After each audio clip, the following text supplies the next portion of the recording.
What's going on, everyone? I'm Travis Brown with the Eagle, alongside the man Jay Arnold, former Texas A&M defensive lineman, and all-around good guy, football barbecue commentator, just taking care of it all. Jay, how's it going, buddy?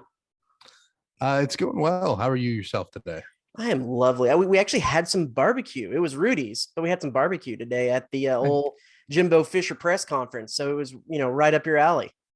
yeah, Rudy's may get a bad rap sometimes because it's a chain, but I still enjoy going in there every once in a while. It's tasty. It's tasty. So, uh, I know that probably you and a lot of other A&M fans might rather talk about barbecue than kind of what happened on this weekend, but we do need to go back through what happened in Starkville. Of course, it was a 42-24 Mississippi State win over the Aggies. Let's start with this. Let's start with this overall picture.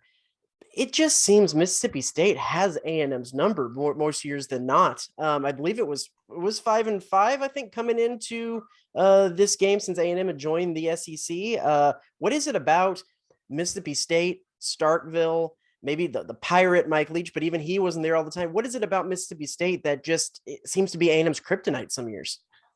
Yeah, I don't know. I mean, you talked about Mike Leach. I know Aggies that are older than I am will go back to the Texas Tech days and say that Mike Leach kind of always gave A&M problems Mm-hmm. whenever he was in Lubbock. But yeah, Mississippi State has always just been kind of a difficult game for the Aggies. Other than that first year when A&M came into the SEC, and then I think again in 2013, most of the games have been close. If A&M came out on top.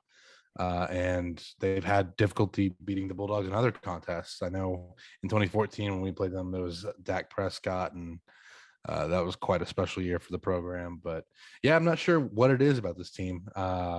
Just something about Starkville doesn't agree with the Aggies, I guess. You played at Davis Wade one year, right? Or did you travel there? Yes, I unfortunately do remember the cowbells. Yeah, so I'm in the press box, and we were on the field there for a little bit for the game. But like as a player, I know they talk about drowning things out, putting out the noise and everything. But that's not a noise that you can just push out, is it? No, it's not. There's comments to be said about artificial noise making going on there. But it's a tradition. It is a tradition at this stage, and I mean, as long as you're playing against Mississippi State in Starkville, you're going to have to deal with those cowbells. So Yeah. you can't really prepare for it because, like you said, that noise is not something you can tune out. But I'm going to have to make the most of the situation regardless. I am just so thankful. It's a blessing from God that there's a such thing as noise canceling headphones when we travel to old Stark Vegas to cover a game. So getting into the game, let's start with your forte, defensive line. What did you see from the defensive line and kind of the defense as a whole? I think that the biggest criticism, what I was seeing and what a lot of people were seeing, is that they just weren't getting enough pressure on Will Rogers. They had that 3-man front again, which we expected, but there wasn't a whole lot of blitzing. Did you expect more from that defensive front? Did you expect more pressure? How can they change this moving forward? Yeah, I did. When I looked at this game ahead of time to try to get some film on Mississippi State to see how A&M would be able to shut down a talented guy in Will Rogers, the only team that's had success doing that so far this year has been LSU. LSU ran a 3-man front, but what they did defensively was there was a lot of blitzing. They also, it wasn't just a classically aligned 3-man front either. They would also kind of change the alignment to do some unique looks in order to get pressure on the quarterback. And again, that's the only game where Rodgers has kind of had trouble.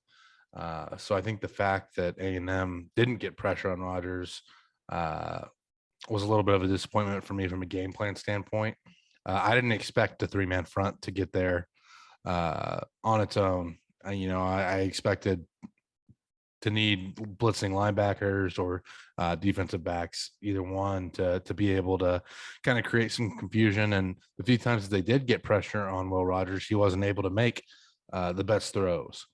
But when he had time in the pocket, he was able to pick the A&M secondary apart. And as good as your secondary may be, if the receivers have time to run around, they're going to get open eventually.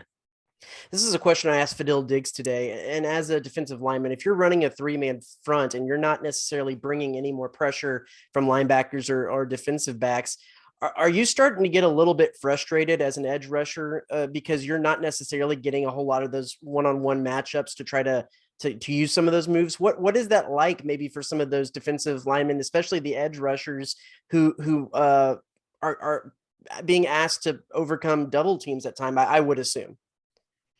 Yeah, I mean, naturally you're going to be double teamed just because you're bringing less rushers than they have offensive linemen protecting. And it is a frustrating situation because, it's one thing to beat a man one-on-one, which is already a challenge at the SEC at this level with an offensive line like Mississippi State has. But to do it when you're only rushing 3 and they have a chance to double team you in pass rush, you could beat your first man, no problem, and then run right into another blocker. And I mean, it's just really tough to generate pressure if you're only rushing 3. You want some Every ice once in a cream? while, There's an ice cream truck going down my street right now. So if you're hearing that in the background, yeah, sorry, continue. no, but I was just gonna say that uh, you know you can't count on a pass rush being generated when you're only rushing 3. Uh, like I said, I mean, you basically have to get lucky to get to the quarterback if there's a 3-man rush. Uh, the the guard helping has to either come off to help the defensive tackle, help against the defensive tackle, or I mean, you just kind of have to get lucky with your timing. There's no easy way for a 3-man rush to win against 5 offensive linemen. Mm-hmm. And then when you look at the first quarter, about 4, really the first half, about 4 passes that when they were able to get a little bit pressure, Will Rogers threw what should have been interception balls. About 4 of those interceptions, potential interceptions, were dropped. From a defensive front, from a defensive lineman standpoint, you see the replay or you hear, and you're not able to get off the field in those situations. I know interceptions at times, turnovers can be a little bit of icing on the cake, but um are you shaking your head a little bit on the inside when some of those, especially when you have 4 and 4 of them don't turn up and you're not able to get off the field in those situations? Yeah, and it's really frustrating, especially against the offense like Mississippi State that likes to go faster as well. You didn't see as much hurry up as it's had in the past, but uh, it's when you have a chance to get off the field, you have to take advantage of it. And this will go into the execution talk that I think we mentioned that we're going to get into. But defensively, if you have a chance to take the ball away, I mean, that's a game-changing event. That first drive, there was, I think, Damani Richardson had a dropped interception. And I mean, there's chances throughout the game. And if Will Rogers does make a bad throw, you have to make him pay, because if you don't take advantage of those opportunities, he will absolutely return the favor down the line and make you pay. Mm-hmm. Yeah, let's go ahead and get right into it, because I know that this is probably the crux of a lot of what we'll talk about on the offensive side of the ball. But then again, too, a little bit on defense. And that's this talk about execution. When Jimbo Fisher has been questioned about his offensive scheme, why things aren't working, even the players, it's talking about, well, they're not executing. And I know executing is a little bit of a cliche, coach speaky word that's kind of a coverall for the minutia, doing the fundamentals, making plays, catching balls, things like that. But that being said, there's this seems to be maybe a fine line in there between execution and getting it right, and then maybe changing the scheme, changing the game plan to give your players a better opportunity to execute the game plan. Where does that fall? Like, I know that's kind of the $10,000 question, but where would you like to see that fall? Where, as a player, do you expect that to kind of show up? And when does A&M need to maybe go to that? Jimbo Fisher need to go to that to help try to maybe save the season? Yeah. Well, I mean, there's a couple ways to look at this. Now, there are definite examples during the game where execution failed the Aggies. Essentially, the job of scheme is to get you in a position to succeed. Uh, there's a couple times. I mean, A&M gets down to the field goal range. They have a chance to make it a one-score game. I think it was 14-3 at the time. They're kicking a field goal, and you get the kick blocked. That's execution. I mean, you have to be able to block those rushers coming to block the field goal. I think before that, on that same drive, or maybe it was I think it was on the drive before that. I think Evan Stewart had a touchdown in the end zone that was dropped. That's execution. So, Jimbo's not wrong in saying that they have to execute better. But at the same time, you look at things like you're taking inexperienced defensive linemen, you're putting them in a three-man front and expecting them to get to the quarterback. That's something where maybe scheme is more of an issue than execution, because it's hard to execute a pass rush as a three-man front against a five-man front. Offensively, the quarterback struggles have been documented. The offensive line has also struggled at times. If you know that your opponents are likely to bring quite a bit of pressure, like I think Mississippi State blitzed a lot more than I even expected, and I expected the Bulldogs to have a blitz heavy game plan. You have to mix in a lot more quick game in the passing game. That's something that scheme could have helped, right? And I'm sure there's something, A&M. I'm not in that quarterback room, so I don't know like if there are certain hot routes that they just weren't picking up on, or if the blitz was just getting there too quickly. But that's something where a little bit of scheme help could also benefit Texas A&M, and not just executing the plays as they're called. And sometimes, I mean, let's be honest here. Sometimes Mississippi State's going to guess right on something, and that's just kind of part of the game. You're not going to hit 100% on every scheme that you come up with. You're not going to hit 100% on the plays that you call. But I think there's room for improvement in both execution and scheme. And obviously, Jimbo's coached a lot of football. Offensively, he's been around the game for a long time. But maybe there is something to be said about kind of changing the approach in play calling. Mm-hmm. The offensive line, while yes, there was a blitz heavy scheme, like you said, they were able to get to the quarterback at times and put pressure on them. Devon Achane was able to run the ball probably as well as he has been all season. What did you see from the offensive line this week that made them a little bit more successful from in the run blocking? Yeah, I mean, I think it's just the added bonus of having Bryce Foster and Max Wright another week. Both of those guys really factor into the run game, or at least from what I've seen. Uh, it's tough because Devon Achane is averaging 6.9 yards a carry in that game, and you can't really ask for much more than that. Honestly, like a lot of the negative plays came from sacks. The ones where you saw the ball. I mean, Devon Achane did have that one fumble, which hurt quite a bit when the Aggies were driving. But you don't want to place. I don't want to place too much blame on this loss on that, right? Mm-hmm. I mean, sure, that's a huge momentum shift, but he also, I think, Devon has gotten better at making cuts. So sometimes when the offensive line is struggling, he still makes them look better just because his vision, I think, has gotten better as the year has gone on. But I do think the offensive line has improved. I'm not seeing as many examples of them reaching, or not necessarily reaching, but leaning whenever they're going to engage in blocks. I think that's an adjustment that they've made where they're not getting caught off balance. And that's able to help them be more successful in the run game blocking.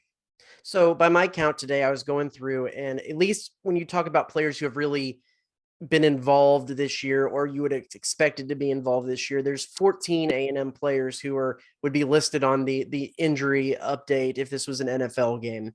And I know we've talked about in the past when you're a player like Anais Smith who knows he has a extensive injury, a season-ending injury, and what that looks like that for that kind of player. But when you're one of these guys, like Jimbo says, is day to day, what does that look like on a day-to-day basis as you do your recovery, as you're participating as you can, as a player who's been there before? Kind of pull back the curtain a little bit on, if you would, on what that recovery process looks like, what it looks like to be kind of quote day to day to a player, for instance, like a McKinley Jackson, who has kind of been on the cusp for most of the season, maybe seen a little bit of action, but has kind of been in and out.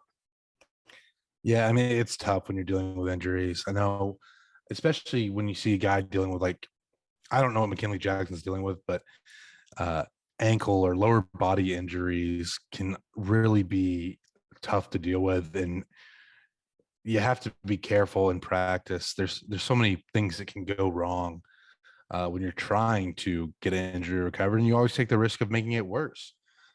So practice is going to be really light for those guys. There has to be a focus on conditioning, because that's the one thing you can still kind of keep on top of, even if you're not able to go full bore in practice. You have to be able to keep your gas tank up uh, in light of dealing with injuries. And I know for me myself, it's kind of just when you're dealing with not as a season-ending injury like an Eye Smith, when you're dealing with like a smaller nagging injury, it's really just a matter of being able to determine whether you can play through that injury to the extent that you're not a liability out there as well. And if a guy's dealing with something that really affects his play to the point where, we're better off with someone else going in there, you have to be able to make that call. So really it's just kind of gearing up in practice to get to the point where you can test to see if you're able to contribute in the way that you need to be successful out there on the field. Yeah. So how does that physically look? I mean, like, let's say you kind of give an example, like you turned your ankle pretty bad. Um, First couple games or first couple practices, you might be sitting out, or what does that kind of conditioning look like? And then how, I know it's case by case, but typically at what point are you kind of incorporated back into practice, and how does that kind of look when you're gone from on the sidelines to practice to then game ready? How does that stereotypically, that process kind of meld together? Yeah, like you said, it's case by case basis, but you'll start with the Monday practice, which is generally a lighter practice. Uh, you probably won't do too much contact on Monday anyway, but you're really going to get yourself limited. And you're going into treatment every day early and staying every day late as well through this process, whether that's stem or ice, whatever the doctors have planned for you to try to get you ready for the game. Tuesday and Wednesday are generally your heavier practices, more contact. You have to be involved in the game plan if you're going to be there for the game. So, you may do some stuff against scout team, but you'll probably stay out of some of the heavier stuff, like inside run. Uh, if there's full team going, you're probably not going to be in that. You're just going to be in the learning parts, I guess I should say, the seeing what the game plan is ahead of time, making sure that you're able to go through the motions on that. And you'll mix in there a little bit some just to make sure that you're not completely devoid of contact throughout the week. But like I said, the heavy stuff like inside run is going to be cut back quite a bit. And then you go into Thursday, which is another lighter practice. You're toning down to get it ready for the game.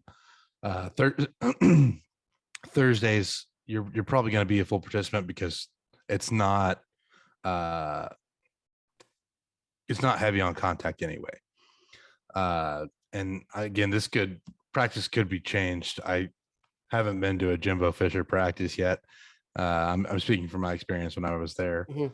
but Thursday is generally just kind of putting on the last touches, and then Friday's a walkthrough. But Thursday is a great chance to see kind of how your body's reacting to the treatment and the scaled back practice, and you're kind of, if you're going to be able to go but on Thursday or not.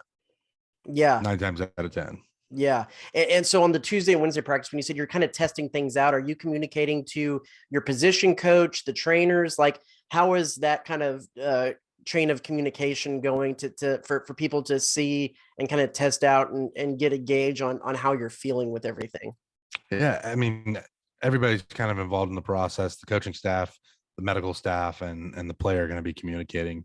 Uh, it there's a few things you test out whenever you're in there for treatment in the morning. And I mean, just something as simple as walking to class every day.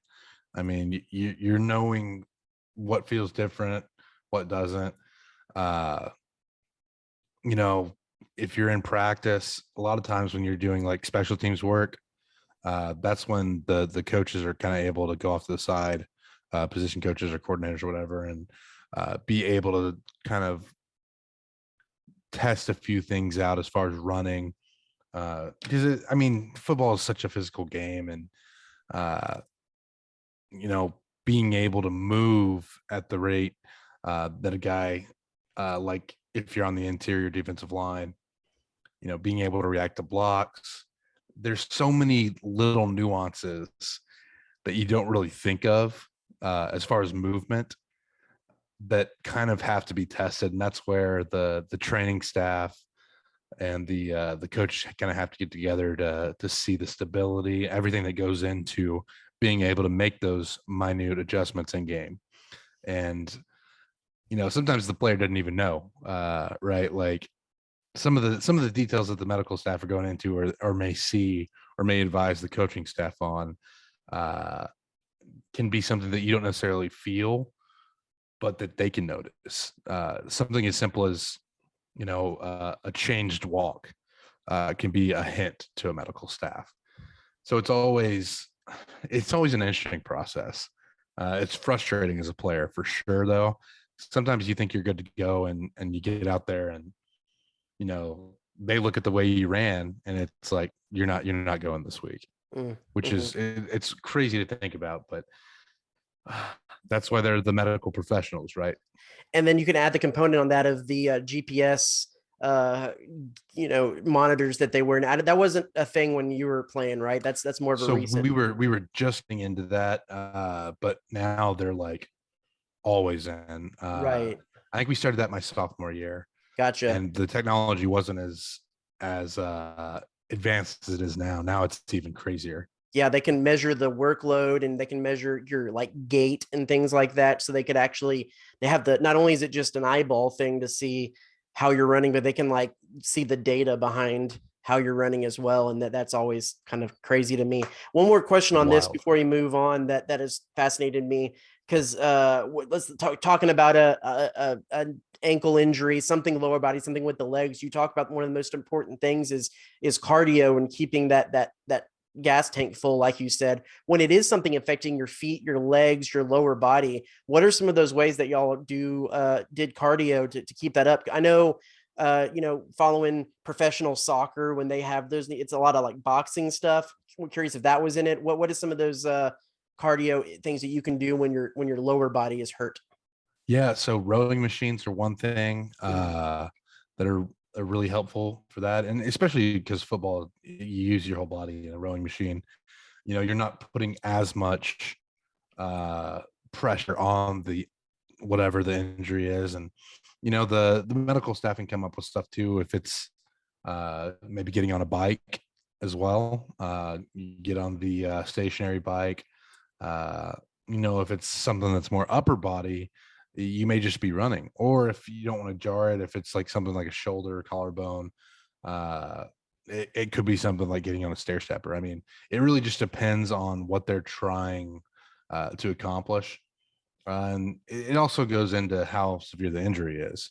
Like, Mhm. obviously, if you dislocated your shoulder, which familiar with uh, a few Speaking times. from experience. Yeah, speaking heavily from experience on this one. It may be something where you can't really practice as much just because the movements of playing on the line. Each time you do it, you take a risk of re-aggravating that shoulder. But you can definitely line up on the sideline and get some gassers in. So sometimes being hurt sucks worse than practice does. Uh, that's something that they don't tell you, but we used to call it Muscle Beach. If you're dealing with an injury, you end up on Muscle Beach getting Getting ab work and swole. cardio in. Yeah. So a big game, number one Alabama heading out to Tuscaloosa next week. That might be a Heisman Trophy, former Heisman Trophy winner, or it might be a mobile quarterback who did a pretty good job at the end of the game against Arkansas last week. Few of those keys to the game that you think for the Aggies to be successful, especially against two different quarterbacks like that. I think no matter who's at quarterback, A&M can't afford to stay in the 3-man front. Unfortunately, I don't think that's going to change. So if A&M fans are looking forward to seeing A&M get out of the 3-man front, I think they're pretty much committed to it at this stage. So It's hard. I'll stop you now. I mean, I know you're not in those meetings, you're not in DJ Durkin's brain, but play devil's advocate. Why are they sticking to a 3-man front as best you could surmise? Yeah, I mean, obviously the game has evolved quite a bit. A lot of it's a lot more spread, a lot more throwing the ball. But again, we talked about this after the Arkansas game. A&M was in a 3-man front for a lot of that game when it seemed like with a rushing attack like Arkansas had, being in a 4-man front would be beneficial. But I don't honestly I'm having a tough time trying to justify staying in the 3-man front. It could be that they're worried about depth along the defensive line. I don't know if having McKinley Jackson be kind of banged up has had them worried about defensive tackle. Because I mean they've had two ends on the field at all times, but maybe they're worried about the defensive tackle depth, and that's having an issue, and making them change the game plan. The secondary on paper is the strength of this defensive unit. So maybe they just want to get more of those defensive backs involved. I've tried to run through every scenario in my mind. For Mississippi State, I get it, right? You're going empty. It's an air raid, 10 personnel all the time. It makes sense to have a 3-man front. But going back to the Arkansas game, I don't really understand. Maybe it's just, DJ Durkin felt like his personnel matched up better. I don't know, but Well, they were bringing a lot more pressure from the secondary and from the linebackers in that Arkansas game than they did against Mississippi State too. I mean, I guess you don't want to get beat. You're not getting beat over the top, except you did once against Mississippi State, but for the most part, you're not getting beat over the top. You're kind of a little bit of that bend, but don't break. But it just, like you said, it seems like it's not working. Yeah, I mean, you give up 42 points, and I get that one of those touchdowns is a pick six, and one of them is a blocked field goal return for a touchdown. But it's still quite a bit of yards. Mississippi State's averaging 6 yards per carry on the ground, right? And it's not what they're known for. But I would like to see, if not, the base unit be 4-man front. I'd at least like to see the 4-man front more often this week. Yeah. Anything else on the keys from maybe offensively or the rest of the team? Yeah, I mean, it's going to be a challenge. I mean, you got an Alabama defense. I think maybe one of the best players in the country, if not the best player defensively in the country, Will Anderson. He's just an incredible athlete. So your offensive line is going to have to know where he is at all times. Your quarterback's going to have to know where he is at all times. We can go back to execution, but we've talked about that. Let's not beat that horse anymore dead. We'll try not to. I mean, it's tough because you're going into this game, and last year I think Jimbo called about as good of a game as he could have against Alabama, and Zach Calzada executed about as good of a game as he could have against Alabama. And magic happened in College Station. I look at the way this trajectory of the season has gone, and the fact that Alabama is going to probably have a little bit of an extra chip on their shoulder going into this one, considering the offseason. And I'm not sure how this team's going to react to this game being in Tuscaloosa, and then Also, you look at, I mean, I don't know what the official status of Max Johnson is, but uh, you could be dealing with another change at quarterback. So there's quite a few variables there. Uh, Key for the offensive line, as always, going to be communication, picking up blitzes, and make sure they execute their one-on-ones when they get them, and then doing their best to keep the quarterback upright. Is that some of these pass plays are long developing. Yeah. Yeah. You mentioned the little kerfuffle between Nick Saban and Jimbo Fisher as a player. I know, of course, there really wasn't anything to that level that you had to encounter when you were a player, but if you're in that Alabama locker room, how much do you think? I mean, you got to think that most of the players are pretty aware of what happened this summer. Is that something you think the coaches are hammering into them? Is bulletin board material really a thing? I guess is what I'm asking. I think there's times where, you know, some of that stuff pays off, and bulletin board material is, I mean, it's not a huge thing, but especially if you're Alabama and you've been at the top of the mountain for so long, sometimes you need a little extra motivation to get you fired up for a game. In this case, with A&M handing Alabama their loss last year, and then all the stuff in the offseason with Jimbo and Coach Saban, uh, there's bulletin board and material in plenty for this game. I think Alabama is going to come out quite hot, and you have the opposite reaction to that too. Sometimes you play a little bit too emotional because of all that bulletin board material. You can end up with a bunch of flags in a game, a bunch of penalties. But I don't see that occurring for Alabama. I think this is one of those cases where the bulletin board material does actually pay off. Yeah. Well, let's get into some brighter pastures for A&M fans and for you. Your meal of the week. What are you eating? What are you advising people to eat to get ready for a trip to T-Town? Yeah. So Alabama barbecue is generally known for their ribs that they do, and then also white sauce, the Alabama white sauce that they serve with smoked poultry products. Texas has started to do a really good job of that. One of my favorite places down here in Houston, Feejus Barbecue, actually does rib tips uh, in their own Alabama white sauce. It's mayonnaise based, but it also has a little apple cider vinegar and horseradish in there for a kick. I had some Alabama white sauce with chicken this week from Leroy and Lewis while I was in Austin. That was fantastic. It's an underrated condiment that I don't think we talk enough about.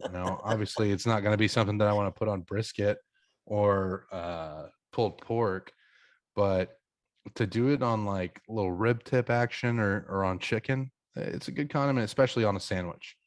So that's what I'm going to recommend is some Alabama white sauce to get ready for this game against Alabama.